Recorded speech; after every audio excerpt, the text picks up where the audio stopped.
बिस्मिल्लाहिर्रहमानिर्रहीम। अस्सलाम वालेकुम। खुश रहें, आबाद रहें, जहाँ भी रहें। आज हम आप लोगों के साथ बहुत ही ज़बरदस्त रेसिपी शेयर करेंगे। तो आज हम शाही हलीम बनाएंगे, जिसके लिए हमने जानवर दालें ले ली हैं और साथ में एक पाव गोश्त लिया है। ये टमाटर, प्याज और सब्ज़ मिर्चें और लहसुन वगैरह। ये दलिया है, इसको मैंने धो के भिगो लिया। और ये सारे स्पाइसेस जो इसमें जाएंगे, ये हमने दाल के हिसाब से लिए हैं। आप लोगों ने अगर कम बनाना हो तो आप इसमें कम क्वांटिटी भी डाल सकते हैं, और अगर ज़्यादा बनाना हो तो आप इसकी क्वांटिटी बढ़ा भी सकते हैं। तो ये सारी चीज़ें जो है आप लोगों ने अपने हिसाब से मेजरमेंट कर लेनी है। तो ये मैंने दाल और चिकन डाल दिया है। अब इसमें प्याज, टमाटर, सब्ज़ मिर्चें और लहसुन वगैरह भी डाल। अब स्पाइसेस भी इसमें डाल देंगे। डालने के बाद हमने इसमें तकरीबन इतना पानी डालना है। ये दलिया भी हम इसमें साथ ही डाल देंगे। तो दलिया जो है ये भी आप लोगों ने लाजमी डाला, और इसमें चावल भी डालते हैं, लेकिन मैंने इसमें चावल नहीं डाले। तो मैंने इसमें सिर्फ दलिया ही डाला है। तो इसमें हम इतना पानी डालेंगे जो हमारे गोश्त और दाल को भिगो दे। हमने सिर्फ इतना ही डालना है पानी इसमें। और अब हम कुकर लगा देते हैं और आंच को हम तेज़ कर देते हैं, ताकि जल्दी सीटी बच जाए। और ये दालें वगैरह भिगोई हुई थी, इसलिए जल्दी ही गल जाएंगी।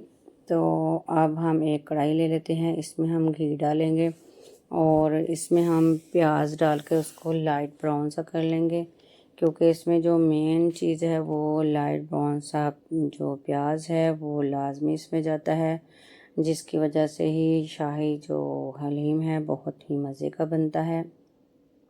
तो इस तरह आप लोग भी इसको इस तरह हल्का सा फ्राई कर लेना, बल्कि लाइट ब्राउन सा इसको करना है हमने। तो ये हमने ऊपर रख लिया था। तो अब ये अभी सफ़ेद है, इसको हमने लाइट ब्राउन करना है। तो आँच हमने इसको हम बिल्कुल धीमी कर देते हैं, ताकि हल्की आंच पे ये ब्राउन हो जाए। अगर ज़्यादा तेज़ आंच होगी तो हम ये यानी कि जल जाएगा। इधर हम थोड़ी अपनी अलमारी की भी सेटिंग कर लेते हैं। ये बहुत ज़्यादा रफ़ हो गई थी, क्योंकि ये साथ में ही करना पड़ता है। ये 2-4 दिन भी अगर बर्तनों वाले वगैरह की अलमारी वगैरह की सफाई ना करें तो बर्तन जो है वो बेतरतीब से हो जाते हैं।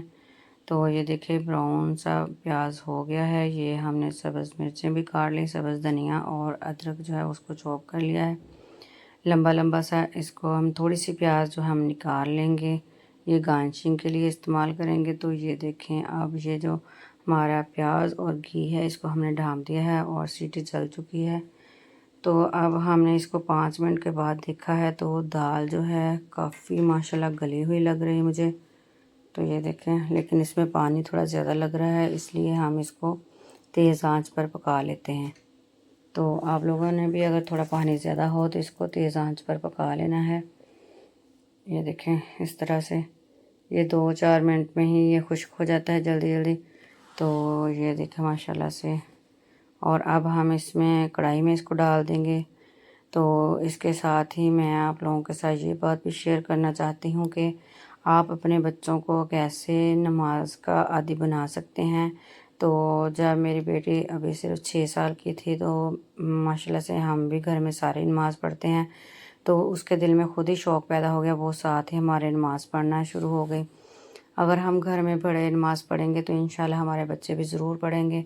तो फिर जब वो थोड़ी और बड़ी हुई तो और मसरूफ़ियत में चली गई, स्कूल में जाने लग गई, तो उसने नमाज को जैसे थोड़ा छोड़ना शुरू कर दिया। तो फिर मैंने एक ही मेरे ज़हन में आइडिया आया कि मैं उसकी नमाज के नीचे एक ट्रॉफ़ी रख देती थी।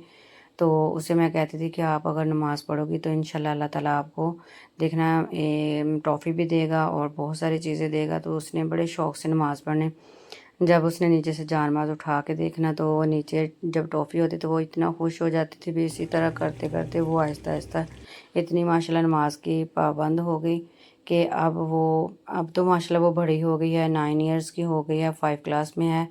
तो लेकिन इस बात को वो समझ गई है कि वो मेरी मम्मा ही रखती थी, लेकिन वो आहिस्ता आहिस्ता, उसके पहले माइंड में ऐसी बात नहीं थी। तो लेकिन जैसे माशाल्लाह हमारे बच्चे बड़े होते हैं तो फिर वो इन बातों को समझ जाते हैं।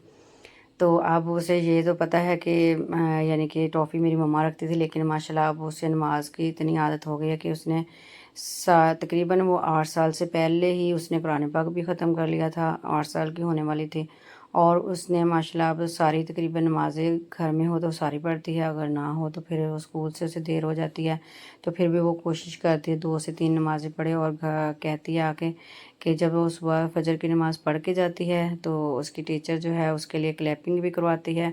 तो आप लोग भी अपने बच्चों को अगर नमाज का आदी बनाना चाहते हैं तो आप इस तरह से कोई भी तरीका जो है अपना सकते हैं। तो ये देखिए हमारा हलीम जो है कितना माशाल्लाह से ज़बरदस्त तैयार हुआ है। आप लोग इस रेसिपी को ज़रूर ट्राई कीजिएगा। ओके जी, अल्लाह हाफिज़।